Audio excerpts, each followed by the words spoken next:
Good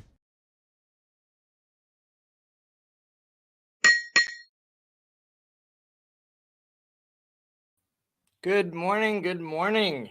Welcome to Meet the Experts. This has actually turned into episode 46. We had a reschedule on Tuesday with my friend Sarah Nay. So she's going to be coming on, looks like in February instead. So all my episodes got bumped up one. I'm really excited about today's guest. If you are watching this live or for the first time, or you catch this later on the recording and you're like, what the heck am I about to watch? Stay tuned. This is called Meet the Experts. It's a chance where we get to have a conversation with small business owners, entrepreneurs, people doing really cool or fun things, and give them a chance to tell their story on video. Business owners have a hard time creating video content, but yet that's what their audience wants, right? So they want fun, engaging audio and video content. And we have the ability and tools to bring that to them and give that to them so it works, right? We're helping as many business owners as we can. That's our mission. And 46 episodes in to Meet the Experts, and we are full steam ahead. My name is Jay Vix. I'm the host for the next 20 to 30 minutes. And at the end, stay tuned. If you own a small business, I'm going to tell you how you too can be a part of Meet the Experts. So, changing gears, today's guest is Cathy Nesbitt. She's a health and wellness advocate. She's the founder of Cathy's Crawly Composters, and I can't wait to talk about that. She's also has Cathy's Sprouters and Cathy's Laughter Club. We're going to laugh on today's show. I'm sure of it. She's a multi-award-winning environmental innovator. She uses workshops and inspirational speaking to motivate people to live a more sustainable life. She is also a certified laughter yoga teacher. If you've never heard of laughter yoga, get ready. It's going to be fun. She was also appointed the Laughter Ambassador in 2017 by Dr. Madan Kataria. I hope I didn't butcher that name too terribly. Founder of Laughter Yoga. So without further ado, let me bring my new friend Cathy up onto the screen. Cathy, how the heck are you? Oh my gosh, Jay, I'm excited. Nope, you did fine with Dr. Kataria's name. Oh, good. Okay, good. Whew. I read it prior to, and when I chatted with you before the episode, I was thinking that was something I wanted to mention and clear up beforehand, but okay, I'll take it. So very good.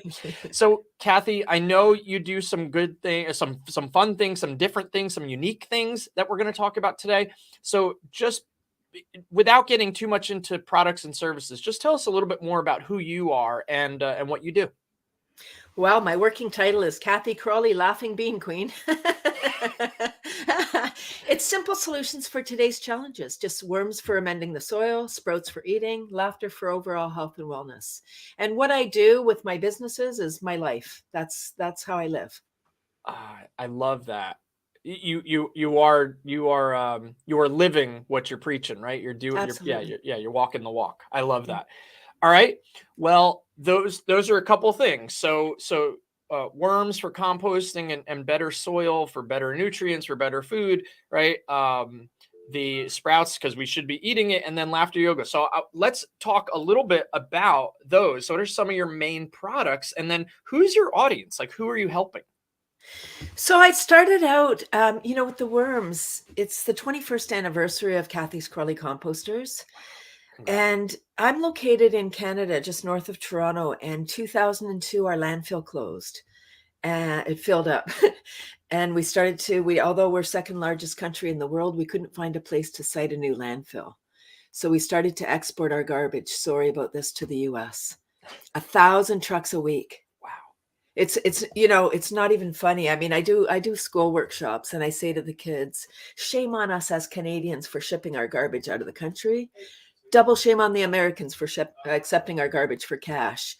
And, and then we laugh, ha, ha, ha. And then it's like the joke ends there because it's not a joke, right? We have one planet, one environment. There's no out there. Like, we put our garbage at the curb thinking, oh, the magic truck will come along and take it somewhere away. But there is no away. A way is here. Right. Yeah. You're right. I think a lot of us don't think, we do think like, okay, it's gone. It's not on my property. So who cares? Right. There's enough people that probably think that, like, it's gone. But when you see pictures of landfills and all the places where the trash goes. And then you see things that for, hundreds of years will not like just break down, right? That's an issue because there's only so much place to put it. And then when I see junk in the ocean, we get all mad about it, right? So, um, so that's on the composting side. Talk to us a little bit more about laughter yoga and what's that been like? Yeah, absolutely. So I have this big, heavy mission of the worms, wanting people to have worms in their house. Not easy. Not an easy sell. Let's say that. I could have sold coffee and had an easier time, I think. Maybe made a bigger impact because I'd be keeping everybody awake. But you do what you're put on earth to do. And I believe I was put on earth to be the talking worm. And so here we are. And as an entrepreneur, I've ebbed and flowed and added things so that I could keep going. And I didn't know that people didn't want what I was flogging. I didn't know they didn't want worms in the house because I thought this is so important. We need it. Sure. So I was kind of had my blinders on, like, no, you need it. Don't say no because you need it. So I was very like kind of forceful in a way, in my fun way. And then 2012, one more person said, "Ew, worms in the house." And I heard it. I like it was said to me many, many times over the previous 10 years, but I didn't pay attention. And that day I heard it and it hit my heart and I questioned everything. I questioned my whole existence. Like, what am I doing? Why do I care so much if nobody else does? Why do I? What is going on here? And I was about to doff my important mission when I was introduced to laughter yoga.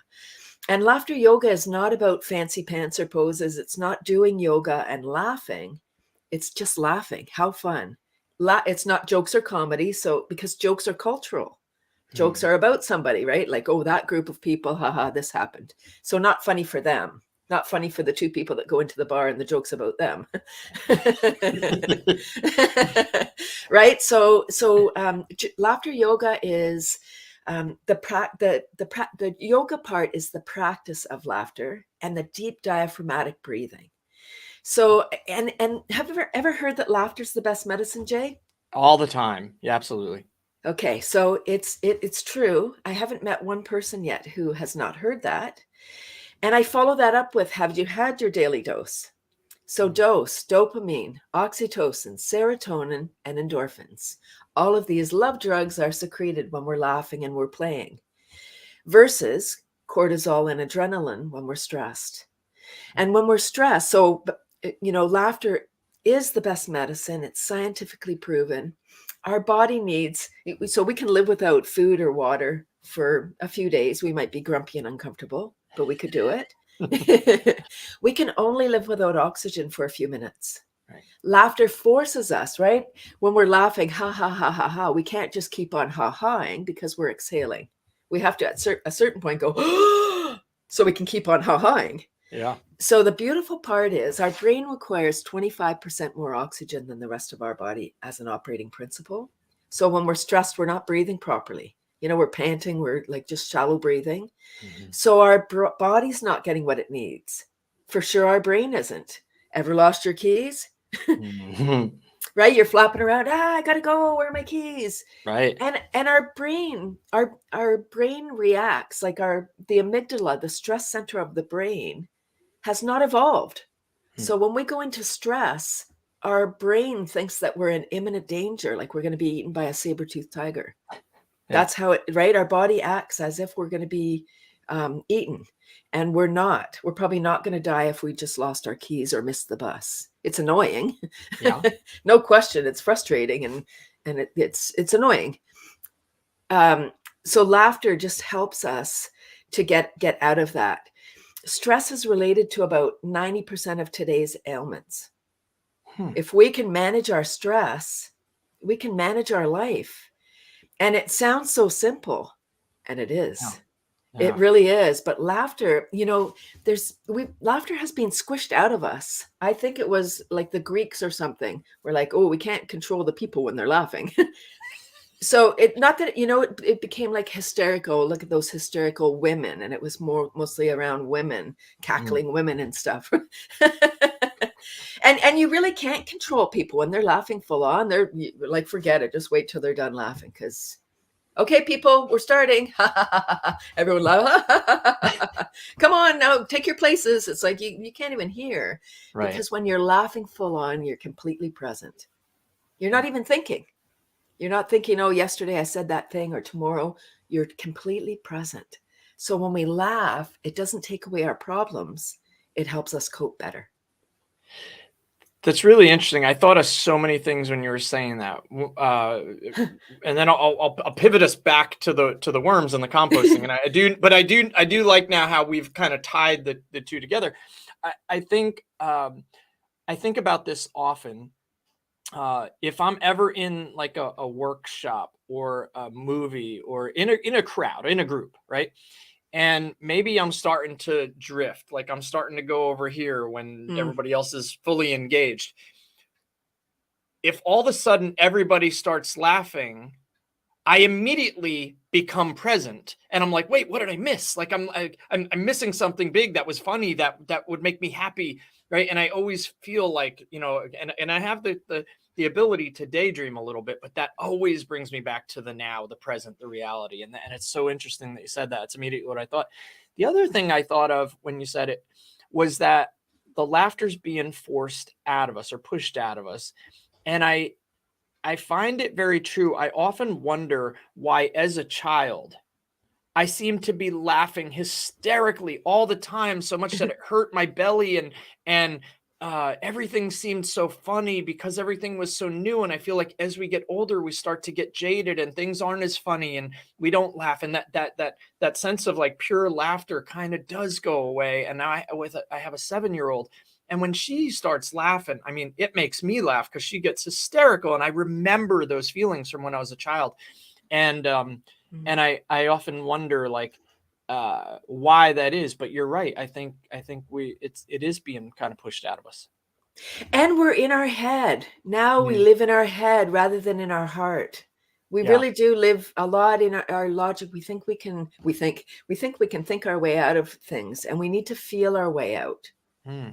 We really need to get into our body, and what does our body really want? What does our heart really want? And it sounds woo-woo, and perhaps it is, but if we can get into our heart, imagine if we let love lead rather than our brain. That's our ego, and our ego totally wants to just keep us safe and conserve energy. That's what our brain is all about. So that's why when we say, I'll use family as an example, when we go to those family functions, sometimes we get triggered because we know our brain's like, oh yeah, I know what to do here. So when the button gets pushed, we react. Interesting. Yeah. Right? Yeah. So laughter is just an interrupt for our brain. It just helps us get out of our head. When you're laughing full on, again, you're not in your head, you're totally in your body. Yeah. Oh, that's amazing. I love, I mean, this is something I've never, and you could tell probably that I'm like in awe, just soaking in every word, because I've never thought about it to this level before. And I don't think I'm alone. I think that's why this is great that we're doing this, because I think your message is really important, and this needs to, become something that maybe we start practicing more and just enjoying. So thank you for this. All right. So I know how you kind of got into the laughter and the worms, and when it finally hit you and you heard it, let's shift back to the composting really quick and worms. Cause some people probably were like record stop, like worms in my house. What are you talking about? Right. And even like you said, like you just never, all of a sudden it clicked that is what people kind of think. Now, I mentioned to you when we first met that my wife, she composts, our old vegetable peels and all the food, just stuff that we don't want to throw in the trash. And we have a composter and we turn it and do things regularly, and it's got good soil, and we had a good garden last year. How can adding worms to the mix, how can this help? Tell us a little bit about that. Okay. So if you're adding worms to your outdoor pile, speeds up the process. So it gives you much more leisure time. So now you don't have to be out there churning. You're like, oh, thank God I don't have to do that anymore. Creates a finer product. So compost is great. Nutrient rich. It's beautiful. Biodiversity, all that stuff in your compost. Worm compost is a little bit more processed by nature. So it's better. Yeah. Usually more processing isn't better, but in nature it is. It breaks down everything that's in the compost. It breaks it down even further. And each little casting is a fancy word for worm poo, is encased in gel. It's like a time release capsule. It's water soluble, so it just will become part of the soil, but the earth takes from it as it needs it. Yeah, it's like this beautiful symbiotic relationship between the compost and the roots. And I liken it to, if we have a strong immune system, our bodies, if somebody beside us is sick, we may not get it, or we may not get it very severe. And I think it's very relevant for the time we're in. So if we have a strong immune, we're going to get less sick or not sick at all. Same with the soil. If the soil is healthy and it's got lots of biodiversity and all the microbes and everything in there, the pathogens are always present. Just they're not able to do any damage because the soil is so strong. And it's, when I started my worm business, it was a waste management tool. Like, the worms are going to play an ever increasing role in waste management, soil production, and food security. So it was waste management. I wanted to stop all those trucks from going to the States. It was ridiculous. 6 million people in the Greater Toronto Area, half live in condos without space to do outdoor composting. So this is indoor composting with worms. So you asked about how does it help? You can add them to an outdoor pile. That's fine. Speeds up the process. They're going to stay in there because they're organic dwellers. They're not soil dwellers, these particular worms. Mm-hmm. So people are like, well, aren't they just going to leave my compost? No, that's where the food is for them. But what I'm advocating, although that's a great thing, is indoor composting. So if you think about New York City or large centers where there's so many condos and high rises, this is a great solution for all of those places. Absolutely. Yeah. So any container will do. It's creating a carbon nitrogen mix. So it's the same idea as outdoor composting, except it's done inside. The carbon that we use inside would be shredded paper. So all your confidential documents, imagine how beautiful. You add your shredded paper in there. No one's piecing that back together after the worms have, eaten it. Right. Right. And then your food scraps. So I would say that it's your prep rather than your plate scrapings. Okay. So it's all your fruit and veg, coffee, tea, pasta, rice. What stays out? No meat, no dairy, no sauce. Okay. Worms don't have teeth, so the more you chop it up, the faster it breaks down. And the worms require both of those materials, the paper and the food. They eat it all, and their compost is black gold. And I said, I started my business as a waste management tool. I quickly realized it was the black gold that gardeners wanted. We've wrecked our soil in North America. We grow corn, wheat, soy, like acres and acres. That's not how nature intended. Like monocropping. Sure. When you just grow one type of crop, now you need to add a lot of chemicals to keep that plant growing, rather than allowing nature building up the soil, because it is a process. It's a building, like you build on top, rather than just feeding the plant. We're feeding the soil. So that makes a lot of sense. So inside, so you just put the worms in the container with the scraps and it just does its thing. It's that easy.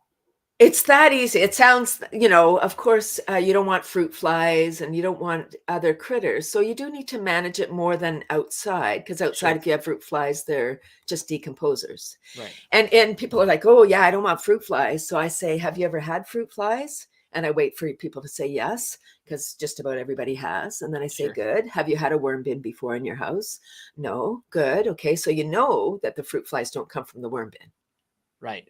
They come from the food. Right? Bananas, oranges, they come from the fruit peels. Yep. So the management is required. And I'll use bananas. So when we peel the banana, we don't wash it first. Right. We just peel it. The eggs are on the outside of the peel.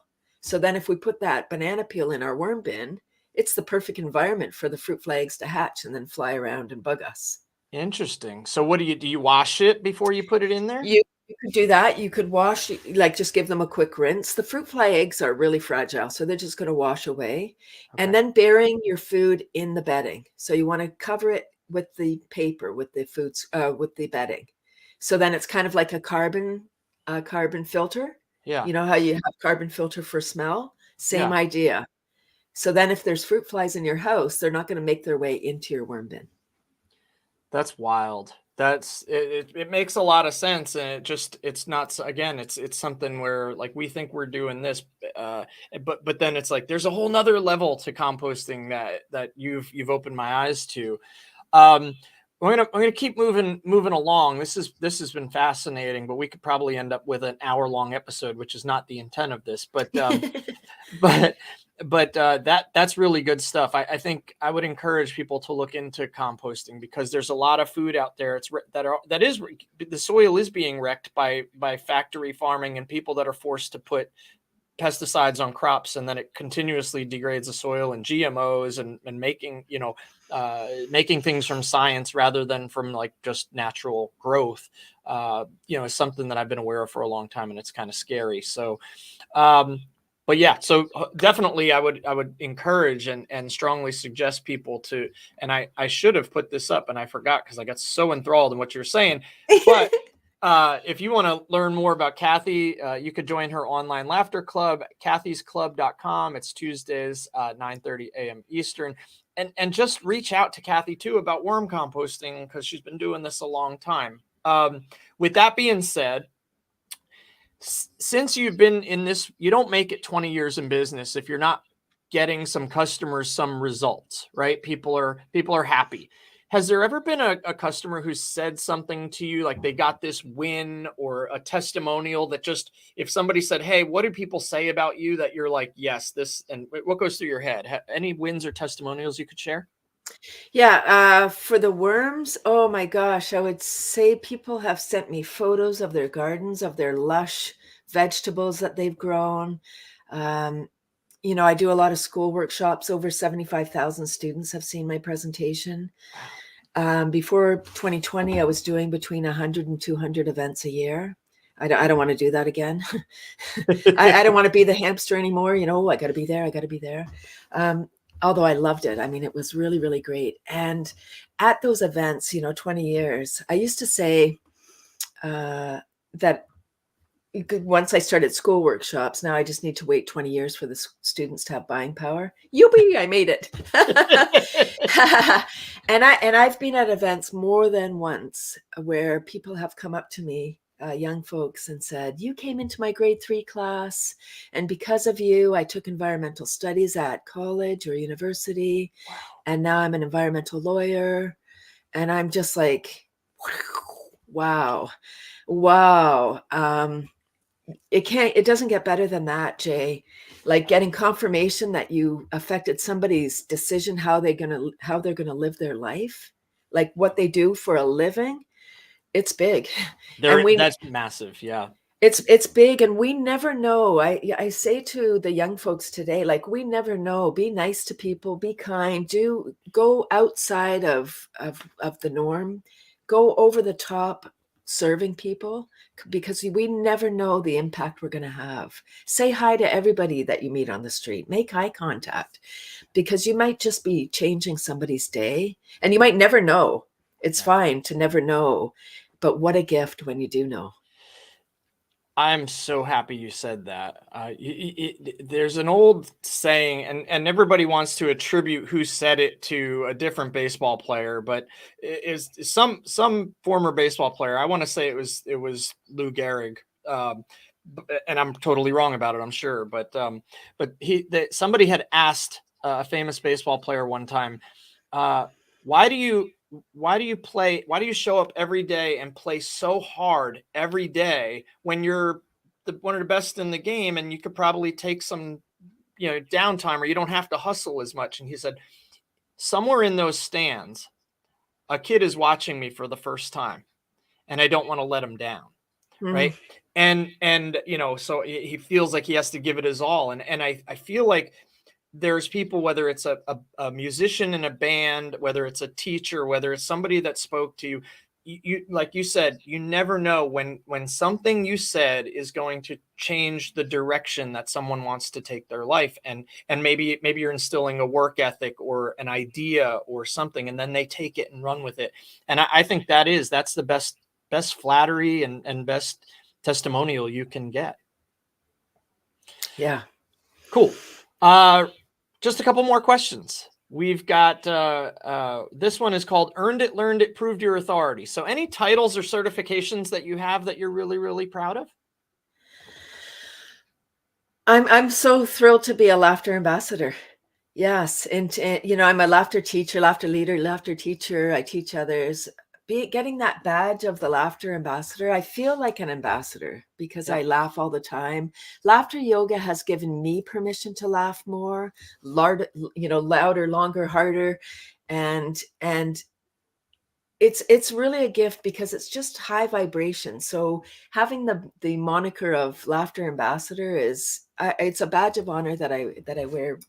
Not lightly. I don't take it lightly, my role as an ambassador. I think that's amazing. Now, now as a laughter ambassador, are there multiple laughter ambassadors, or are you the laughter ambassador? Oh, there's laughter ambassadors around the world. So laughter yoga started in 1995, Okay. and Dr. Kataria's goal is world peace, with laughter. And it sounds like, oh, sure, but imagine if we were all laughing. Imagine if we were just all laughing everywhere, laughing, ha ha ha ha ha ha ha. When you're laughing, you don't want to hurt anybody, Right. right? We just want to lift each other up. So there are laughter clubs around the world. I think 120 countries, Wow. maybe more. North America is a late adopter, so so Surprise, surprise. Yeah. right. So yoga's kind of just becoming mainstream. So laughter yoga is still in the ocean somewhere, but it's big in Asia. Of course, it started in India, but it's big in Japan. You wouldn't think that. You look at Japanese people and they seem so serious. Yeah. There's a beautiful video about how they have laughter at temples. Every year there's a laughter day, and they started their whole history with laughter, and laughter is a big part of the Japanese culture, believe it or not. Interesting. Yeah, so Singapore, Malaysia, China, so many countries have really, really gravitated to laughter yoga. It makes sense. Laughter is contagious. It makes you feel good. It's a good like the best medicine we talked about. I think if you eat an apple a day and laugh, I think you're pretty good, right? Like Exactly. all right, so we're gonna wind down. I got two more questions. The first one is kind of a deep introspective one, and the next one is to help others who might be learning about you for the first time. But Cathy, tell us something that you're thankful for. It could be professional, personal. Just what are you most thankful for? Oof, I'm really thankful for my health. I'm really, really grateful that I put myself first, and more so than ever since 2020. Like realizing what's important, what do I need, how do I kind of protect myself? Like how do I boost my immunity? Laughter, by the way. Really during this past 2-3 years, I've really taken a deep dive into laughter, and as a laughter leader, I incorporate tapping, brain gym, and other healing modalities. My whole objective is to help people get out of stress and live a more joy-filled life. It's our birthright. We're the ones that get in the way and put up all these things. Oh, last time, oh, this, and we make up all these stories. Just get rid of the stories and just laugh, and it changes everything. Yeah. I love that. I love that. You can tell. I mean, it's infectious what you're talking about. I mean, it's so fascinating and interesting too. So thank you for that. All right. Every business, and I always end every episode with this, and I give people the chance to really get something on video that answers this. Every business owner I've ever talked to, and just about every business website I've ever seen, has an FAQ section, right? Frequently asked questions. You probably have, especially 20 years in the business, you get one or two questions over and over and over and over again. And I think one of the powerful things that I can do for you here in this video is give you a chance to answer one of those questions on video so that you can put it on your website or on social media and say, I know you're thinking this is your question, so here's the answer. So what's a big question that you get often, and go ahead and answer it on video. I'm gonna use laughter because I Okay. think that we really need it during this time. So people ask, why do I need to come to a laughter club? And my answer is because if you're watching a comedy or you go to a comedy club, you're only laughing for a couple of seconds because otherwise you'll miss the next line. So you're not getting your full on, you're not getting the cardiovascular workout that you really need. You're not secreting all the love drugs in just a little giggle. You really need to laugh full on. You're not oxygenating your body. And it is in seeing the other people because it is contagious. And it works beautifully in Zoom or online because we can have gallery view and we can see each other. We're looking at each other. And so even if somebody's really serious, when you see other people and you hear them laughing, it triggers you. And you just are like, even if you try to not laugh, you can't do it. You have to, you laugh eventually. It's like, it's having the staring contest with your sibling where you're like, nope, I'm not blinking. Nope. And then someone has to blink. Yeah, like eventually. Yeah. So that's what I would say is you need a club, because laughing for 10 or 15 minutes on your own is kind of not that it's impossible, but you don't understand why you would do that without. I can imagine that at a laughter club, if everybody starts laughing and how contagious it is, when it was over, everybody's probably just dying laughing. Like they're just thinking it's the funniest, like something is so funny because it just probably builds and builds and builds, right? So everybody's kind of hysterically laughing. Well, so, yes. A laughter session starts with gentle breathing, like deep diaphragmatic breathing, some clapping, some gentle movement. After you've laughed for a bit and played some games, you end with a laughter meditation, which is kind of to calm you down, because if you send everybody away up in the heavens, they're gonna crash when they go out there. So you got to bring people back down to earth. Because they're up here, whoa, everything's so great and it's so fun up there. But you need to get people to come back into their bodies and get grounded again. And it's so beautiful. When you do it in person, online, it's great, but you're seated. In person, you would be laying on the ground if everybody's able. Laying on the ground, it's called bullseye laughter. Your heads are all in and you're on your back, so nobody can see anybody. And you're just laughing full on, like, ha, ha, ha. It starts gradual, ha, ha, ha, and then it gets really big. And it can go a couple of minutes. It might just go 30 seconds. We don't know. And then somebody will think it's funny again. So it's like, ha, hoo, ha, ha, ha. And then somebody started, ha, ha, ha. And then it bubbles up again. And then, and then, sometimes somebody has a really funny laugh. Right. That you're like, oh my gosh, that's a ridiculous laugh. That's so funny. Right. And so it just like kind of burbles up. And I ask people, even in my laughter club, like not to get up right away, because you expel a lot of energy, especially when you're seated and you're laughing, ha, ha, ha, ha, ha, ha, ha. So you just like get centered, come back to your body. And I ask people that the first time people just notice how you feel for the rest of the day. It changes everything. The effects last for hours. Yeah. And then how you sleep that night. It's just like if you have a fight with somebody and you're shouting, rah, and you're really angry, those effects last for hours too, but not in a good way. Yeah, absolutely. No, you carry it around with you. Yeah. And I imagine you would carry the opposite, the laughter with you and the good times. Yeah. It's kind of like when you leave a fun party or a fun event and you just, kind of on that high for a little while, right? Exactly. Absolutely. Awesome. Cathy, this has been wonderful. I think I've laughed more just in this whole process of 30 minutes than I have in about a month. So this was great. And again, at the ticker at the bottom, experience the magic of laughing. For the health of it, attend Cathy's free online laughter club, www.cathysclub.com. It's a great domain name, by the way. Pretty unique and specific for you. Tuesdays, 9:30 a.m. Eastern. So go to Cathy's Club on Tuesday morning at 9:30 and have a laugh and enjoy and learn more. And then maybe before you know it, you'll be laughing a lot more and you will have better soil in your home gardens because you'll be using worms. So Cathy, thank you so much for being a guest today. This was a lot of fun. And I look forward to keeping in touch with you and learning more from you. Thank you so much, Jay. Thank you. Of course. Take care.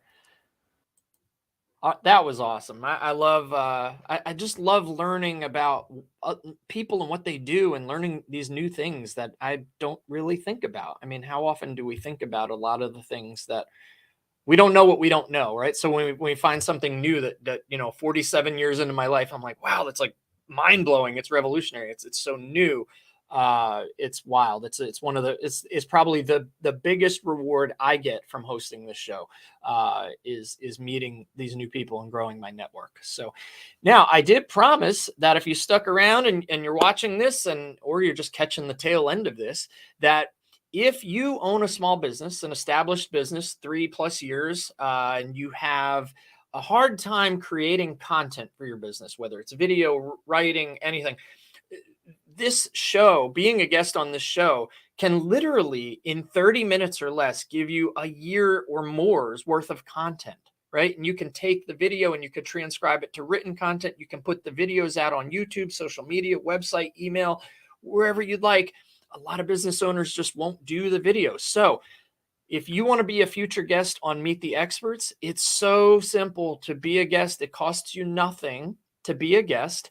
And we can also, give you some extra visibility after the episode if that's something you choose to do. But all you need to do is go to www.meettheexpertspodcast.com. It's down at the bottom of the screen. Meettheexpertspodcast.com. And it just it's a quick application. You book a date and time. We'll have a chat, see if you're a good fit for the show, and book your episode, just like Cathy did. So our next episode is coming up on Tuesday. Really, really excited to be lined up through January with a bunch of episodes.